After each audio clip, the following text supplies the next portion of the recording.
শুভ সকাল। আজ 14ই ফেব্রুয়ারি, বিশ্ব ভালোবাসা দিবস। পৃথিবীর সব দেশে আজকে ভালোবাসা পালিত হবে। তাই বলবো সকলে ভালোবাসার মানুষকে ফুল দিয়ে বরণ করবেন, ফুল দিয়ে কাছে টেনে নেবেন। হয়তো ভালোবাসাতে কারো রাগ, অভিমান, কষ্ট থাকতে পারে, সেই রাগ অভিমান ভাঙানোর চেষ্টা করবেন।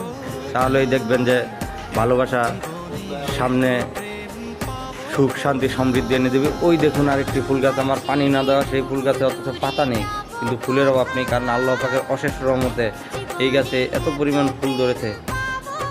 এটাকেই বলে যে প্রকৃতির নীলা খেলা। তাই বলবো 14ই ফেব্রুয়ারিতে সকলে ভালোবাসার মানুষকে ফুল দিয়ে বরণ করে নেবেন। দেখুন ওই যে আরেকটি তেঁতুল গাছ, এই তেঁতুল গাছের সামনে দাঁড়ানোর অর্থ হচ্ছে আজকে 14ই ফেব্রুয়ারি বিশ্ব ভালোবাসা দিবস। হয়তো মানুষ ভালোবাসাতে ফুল দিবে, কিন্তু ফুলের পরে যাতে আমি বলি কারো এত বেশি পরিমাণ তেঁতুল না খেতে হয়। তাই সকলে একটু সাবধান থাকবেন ভালোবাসার কাছ থেকে। ভালোবাসেন, কিন্তু আবার এমন ভালোবাসা বাসবেন না যাতে তেঁতুলের প্রয়োজন হয়ে যায়। ভালো থাকেন, সুস্থ থাকেন, আমার জন্য দোয়া করুন। ভালোবাসার মানুষের প্রতি আমার শুভেচ্ছা ও অভিনন্দন, দোয়া ও ভালোবাসা রইল।